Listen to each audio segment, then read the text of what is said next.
merupakan pembacak yang saling bebas atau independen. Jadi sebenarnya pengertiannya apa nih?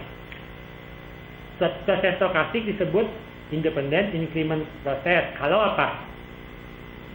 Kalau saya mengambil dua selang, ya kan?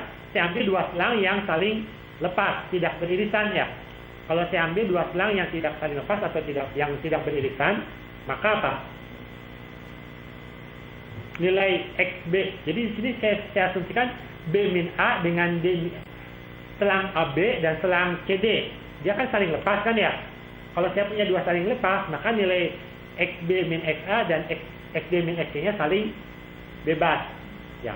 Jadi kalau diambil dua selang yang saling lepas, maka harus saling bebas. Apapun selangnya, kalau saling lepas pasti saling bebas. Ya. Maka itu disebut independent increment process. Kalau tidak memenuhi sifat itu ya berarti bukan proses stokastik yang termasuk dalam kelas ini ya. Nah, kemudian stationary process, proses stasioner. Definisinya seperti ini. Kalau saya ambil taunya untuk setiap tau, kemudian ini sebenarnya apa?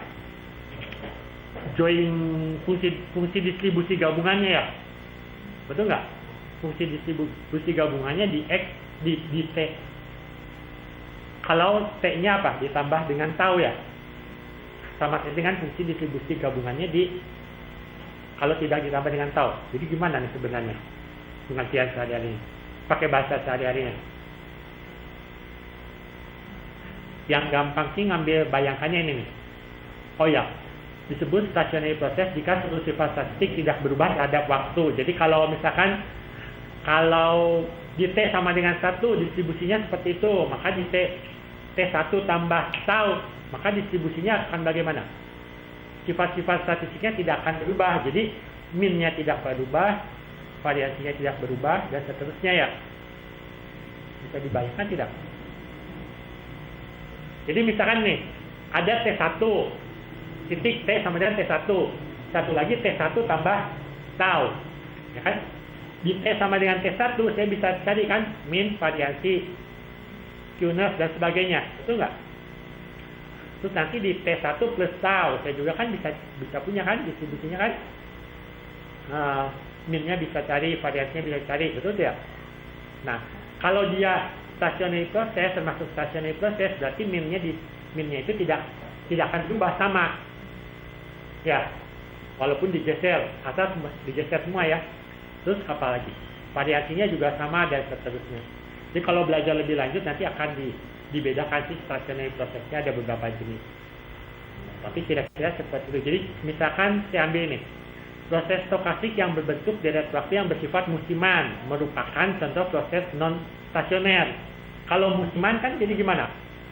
Kalau musiman misalkan hari musimannya misalkan mingguan, berarti yang sama itu paling Senin di sini dengan Senin yang di depan, betul nggak distribusinya? Ya kan? Selasa di sini dengan Selasa yang di depan, tapi nggak bisa sembarangan kan? Kalau tadi kan untuk setiap tahun kan ya, harusnya Senin dan Selasa harusnya distribusinya bagaimana? Sama, ini mah enggak kan?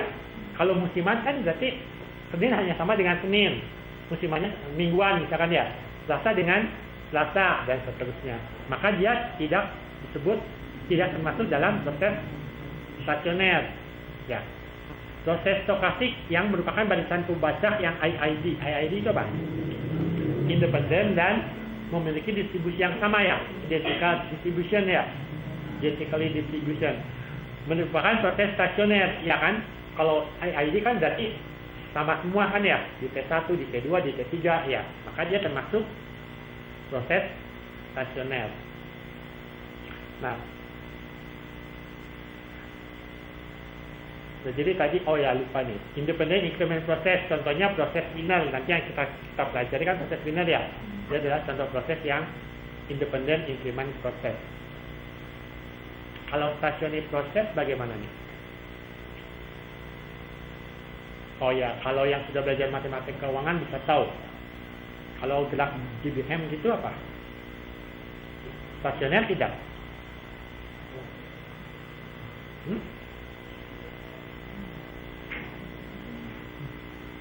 Beda ya, di T1, di T2, di T3 min variasinya sama nggak?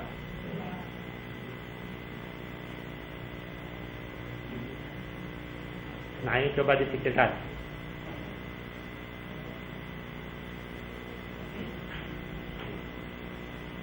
Nah, satu lagi proses Markov. Ini juga kan disinggung kalau belajar apa? Paham ya? Proses Markov adalah proses stokastik yang memiliki sifat apa? Hanya nilai Pubacak saat ini yang relevan untuk memprediksi nilai Pubacak pada waktu yang akan datang. Jadi di sini diberi contoh apa? Kalau saya asumsikan harga saham, pergerakan harga sahamnya mengikuti proses Markov, maka untuk memprediksi nilai harga saham besok itu hanya ditentukan apa? Nilai harga saham pada hari ini. Bisa ditentukan oleh nilai harga saham kemarin atau 2 hari yang lalu, itu ya. Kenapa diasumsikan seperti itu? Karena kita asumsikan harga saham pada saat ini sudah memuat semua informasi yang tahun lalu-lalu, gitu ya. Atau misalkan apa? Yang sering dipakai proses peluang. Jadi contoh lain misalkan apa? Peluang besok akan hujan atau tidak itu hanya ditentukan apa? Hari ini hujan atau tidak ditentukan oleh kemarin atau 2 hari yang lalu atau 3 hari lalu hujan atau tidak. Kalau asumsinya seperti itu berarti dianggap proses stokastiknya proses Markov. Betul, kalau meramal cuaca itu pemodelannya pakai stokastik. Stokastik karena tidak ada kepastian ya. Tidak ada kepastian. Nah, kemudian ada beberapa contoh proses stokastik yang akan kita pakai nanti ya. Itu random walk. Jadi ini random walk itu salah satu contoh rantai Markov. Jadi proses Markov. Stepnya 0, 1, 2, 3 dan seterusnya. Nah, ini gimana nih? Jadi nilainya itu bisa seperti ini. Harusnya apa? Oh, 0 plus minus 1 ya harusnya ya Bu ya. Halo? Pak? Ya, 0. Random walk harusnya dengan ruang step 0 plus minus 1. Betul? Iya. Plus minus 1 plus minus 2. Harusnya plus minus. 0 plus minus 1 plus minus 2. Nah, jadi ini kalau random walk itu mengasumsikan apa? Kalau saya di satu step, maka misalkan apa? Naik ke untuk step berikutnya, dia bisa bergeser apa? Peluang bergeser ke arah kiri akan sama dengan peluang bergeraknya apa? Ke kiri atau ke kanan saja. Ke kiri, ke kanan dengan peluangnya 1 dengan 1 min P, ya kan? Nanti sudah maju, nanti dia akan bergerak lagi ke kiri atau ke kanan dengan peluang P dan 1 min P. Jadi itu proses random walk. Jadi salah satu, ini saya berikan beberapa contoh ini. Sampel partnya ya, realisasi dari random walk. Jadi saya lakukan simulasi dengan peluangnya 0,6, 0,5 dan 0,4. Jadi naik 0,6. Jadi gimana nih? Kalau peluangnya 0,6 berarti kan dia cenderung ke satu arah saja, betul tidak? Kalau 0,4 ke satu arah juga kecenderungannya, tapi ke arahnya berlawanan ya. 0,9 apalagi ya. Nah, kalau 0,5 jadi seolah tidak terlihat kecenderungannya kan ya. Terbayang tidak? Itu random walk. Kemudian proses winner. Nah, ini proses winner juga nanti berikutnya akan kita bahas. Jadi proses winner itu proses stokastik Gaussian. Stokastik Gaussian itu berarti apa? Nanti berkaitan dengan distribusi normal ya kalau Gaussian. Makanya apa? Proses winner itu didefinisikan proses bersifat independent increment. Independent increment tadi apa? Kalau saya ambil 2 selang yang saling bebas gitu kan ya, maka incrementnya ya, increment di 2 selang tersebut akan saling bebas. Nah, jadi dia harus memenuhi independent increment, kemudian harus mempunyai sifat seperti ini. W0 sampai 0 harusnya apa? Dengan peluang sama dengan 1 ya. Dengan peluang sama dengan 1. Kemudian nilai ekspektasinya sama dengan 0, ya kan? Variansi incrementnya sama dengan T min S. Ya. Jadi dengan kata lain apa? Increment dari proses winner itu akan sama dengan epsilon kali akar delta T.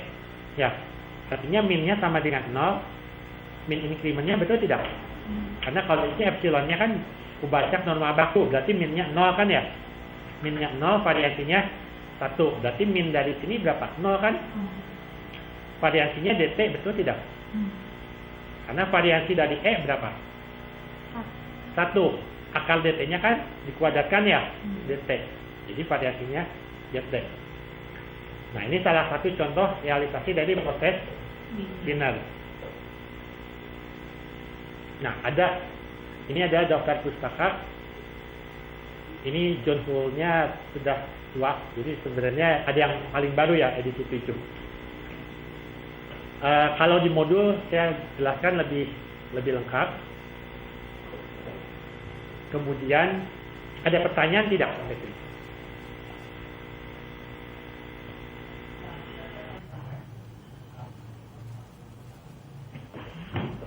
Ya, halo? Kok slide-nya? Oh, memang habis ya slide-nya? Iya. Ada pertanyaan tidak?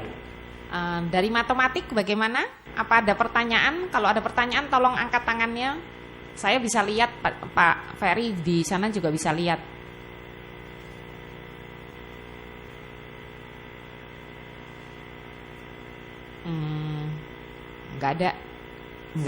Tidak ada tuh Pak Ferry di matematik.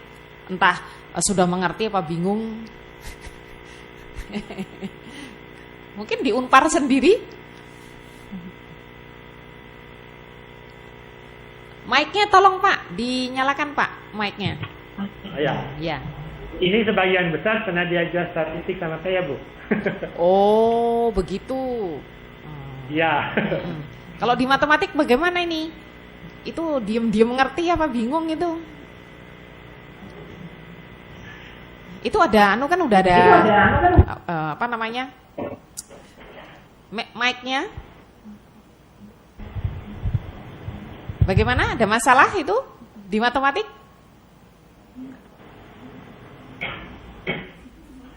Jangan malu-malu. Sejauh ini sih belum. Oh, belum. Sejauh ini belum. Ya, mungkin sudah pelajar juga, Bu, mereka. Iya sih. Karena ini banyak hanya review. Oke. Ya kalau tidak ada mungkin Pak Ferry bisa Anda jelaskan mengenai pekerjaan rumahnya? Iya, tugasnya. Ya, ini. Jadi tugasnya ini tugas untuk diunggah di skalenya ya. Jadi saya berikan 3 soal. Nah, yang pertama tadi kan saya sudah bilang model stokastik itu sudah sekarang makin banyak berkembang sangat pesat sekali kan. Salah satu yang kita pelajari juga kan proses model stokastik. Jadi kita belajar proses stokastik. Nah, tugas kalian ini ada salah satu contoh proses stokastik yang disebut mean descent proses. Jadi sebenarnya Ibu Belvina sudah pernah menyinggung sebentar jelas. Jadi ada model fase. Model fase kan ada memodelkan tingkat bunga. Maaf Pak Ferry, ya? Ini yang slide ini ada di modul materi ya? Ya, di modul materi. Ya. Ini ada di modul materi. Jadi coba mahasiswa buka yang di modul teori peluang, ya Pak ya? Iya, ya. Oke.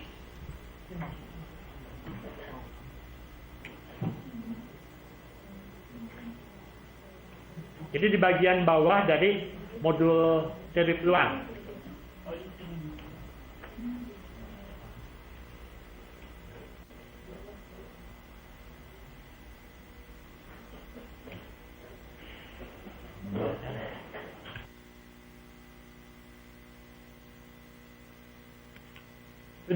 Sudah dibuka belum yang di matematik gimana mahasiswa sudah? Teman di UI. Oke, sudah. Ya. Sudah. Ya.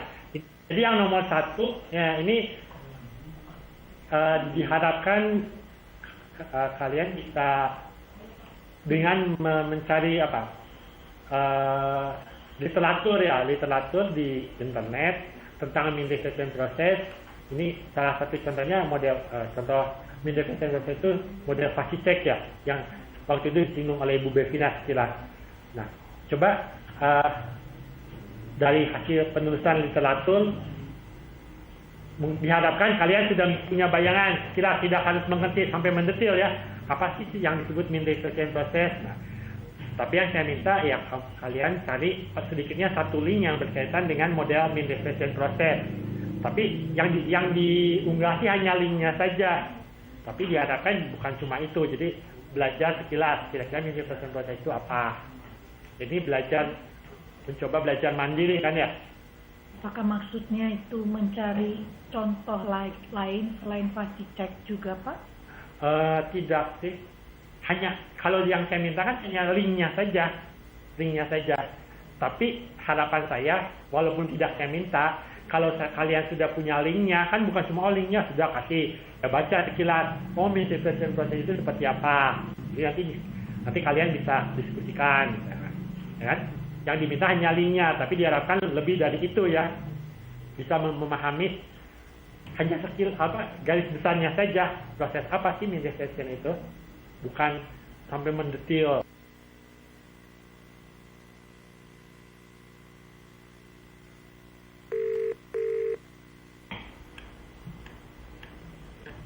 Oh, ya, silakan Pak Ferry. Ya, yang nomor 2 dan 3. Jadi ini kita kan belajar komputasi saintifik ya. Jadi mencoba memanfaatkan komputer simulasi, khususnya simulasi di sini untuk memahami sifat-sifat yang kita punya pada saat kita belajar tadi teori peluang dan statistik. Jadi ini simulasi tapi sebenarnya masih sederhana ya. Nah, yang pertama, nah ini kalau saya punya pembacak berdistribusi normal dengan minnya mu x dan sigma x kuadrat. Satu lagi berdistribusi normal seperti ini. Nah, terus dicari, oh ya di sini tidak diberitahu. Jadi kita asumsikan saja apa? Saling bebas ya. Kita asumsikan saling bebas pembacaknya. Pembacaknya saling bebas. Kemudian saya definisikan pembacak yang baru. Z sama dengan X tambah Y. Jadi kita belum mengenerate yang berkorelasi ya. Jadi saling bebas dulu diasumsikan. Nah, X dan Y-nya tadi apa sifatnya? Normal tambah normal, kalau saling bebas normal. Nah kan kalau cuma gitu saja kan bingung kan, tidak bisa terbayang. Nah sekarang kita bisa membayangkan dari simulasi. Jadi kita generate pembacak normal, parameternya seperti ini, pembacak normal, pembacak Y yang berdistribusi normal. Nah, mu dan sigmanya kamu pilih sendiri ya, tentukan sendiri. Kemudian nanti kamu cari hitung setnya Z sama dengan X tambah Y. Nah, diulang sebanyak 100.000 kali. Nanti dari situ bisa lihat distribusinya. Apakah betul sifat tadi? Mengerti nggak maksudnya? Kan X berdistribusi normal mu X, sigma X kuadrat. Kalau saya kerjakan kan cuma satu buah kan ya? Kalau diulang 100.000 kali berarti punya berapa? 100.000 nilai acak ya. Nanti Y-nya juga punya 100.000 nilai. Diusahakan parameter mu dan sigmanya berbeda ya, supaya terlihat, jangan sama persis. Nah, nanti kan ada 100.000 nilai X, 100.000 nilai Y, nilai acak. Kemudian kamu jumlahkan masing-masing kan? Nah, jadi dapat nilai Z-nya sebanyak berapa? 100.000 kali. Nah, punya 100.000 nilai acak Y. Nanti di situ saya bisa lihat kan, apakah dia Z-nya itu berdistribusi normal atau tidak. Ada berbagai cara melihatnya. Nah, di sini saya minta pakai apa? Histogram. Pakai histogram.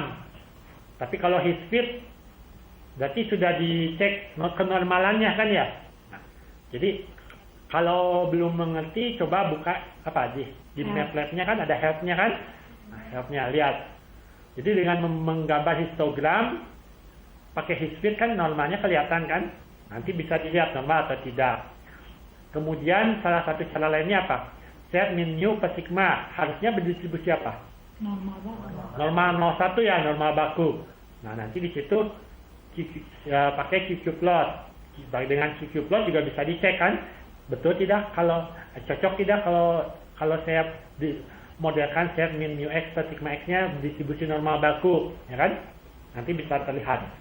Jadi nanti kamu bisa simpulkan betul tidak sifat yang kita punya tadi. X dan Y saling bebas, normal-normal, jumlahnya dijumlah pasti normal. Nah, yang ketiga juga sama dengan Monte Carlo, cuma tadi apa? Kalau X berdistribusi log normal dengan parameter mu, sigma, maka log X-nya berdistribusi apa? Normal ya. Parameternya mu, sigma. Min-nya berapa? Min setnya. Coba kalau X berdistribusi log normal dengan parameter mu, sigma kuadrat, apakah min dari X-nya sama dengan mu? Tidak. Ya. Tapi nanti min dari setnya mu. Ekspektasi dari setnya log X-nya berdistribusi apa harusnya kalau sifat yang dari tadi? Normal. Dengan min mu variansi sigma kuadrat, betul nggak? Coba tadi mana? Nah, itu kan ini sifatnya ya? Pakai ini kan? Nah, jadi kita mau memeriksa sifat ini pakai simulasi ya. Iya.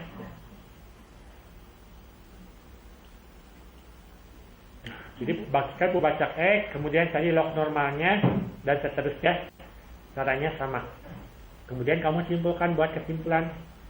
Nah, mungkin bukan cuma hasilnya saja yang kamu unggah, tapi kamu kan ada perintahnya ya. Ya, sebut program, tapi cuma kan singkat sebenarnya kan ya. Jadi saya ingin lihat juga, dilampirkan juga ya. Hasilnya dan programnya, perintahnya. Sebenarnya ini program tapi masih pendek. Ini pemanasannya. Ya, ada pertanyaan tidak di sana di UI? Ya. Dari ini mahasiswa matematik bagaimana? Ada pertanyaan terkait dengan tugas? Ini. Nah, jadi itu yang diminta diunggah ya. Hasilnya dan perintah programnya, program singkatnya. Kemudian yang latihan mandiri ini bisa soal teoritis ya, bisa kalian coba. Mungkin nanti Kamis juga bisa, pada saat sukses bisa didiskusikan. Tapi mungkin harus dicoba dulu sendiri karena tidak mungkin sejam selesai dan banyak lagi. Ini ya sebenarnya soal-soalnya review ya. Pasti kalau pernah mengambil teori peluang pasti pernah. Ini tidak minta dikumpulkan, silakan kerjakan sendiri untuk mereview kembali apa yang sudah dipelajari. Yang terakhir, yang ini, kemudian saya berikan 2 soal ya untuk forum diskusi. Untuk forum diskusi ini, tadi saya sudah singgung, berikan 3 contoh masalah nyata yang dimodel di skala ini. Contoh masalah nyata yang dapat dimodelkan menggunakan proses stokastik di luar pemodelan harga saham, pemodelan tingkat bunga, dan pemodelan harga opsi. Apa sih model-model yang menggunakan proses stokastik ya? Banyak, tadi saya sudah sebutkan beberapa malah. Banyak sekali nih. Sebenarnya tanpa penulisan literatur juga harusnya sudah tahu. Sudah terbayang ya? Lihat saja masalah sekitar kita. Kemudian yang kedua, nah ini tadi saya sudah katakan ada distribusi normal, log normal. Kemudian pertanyaan saya, bukan ya yang untuk didiskusikan, coba menurut pendapat, kan kebanyakan model harga saham itu pakai distribusinya apa? Log normal ya, distribusi log normal. Kenapa tidak pakai distribusi normal? Jadi sebenarnya bukan harga saham, harga komoditi, harga mata uang dan sebagainya. Nilai apa? Harga aset. Ya, exchange rate itu. Juga pakai distribusi log normal, kebanyakan dibandingkan normal.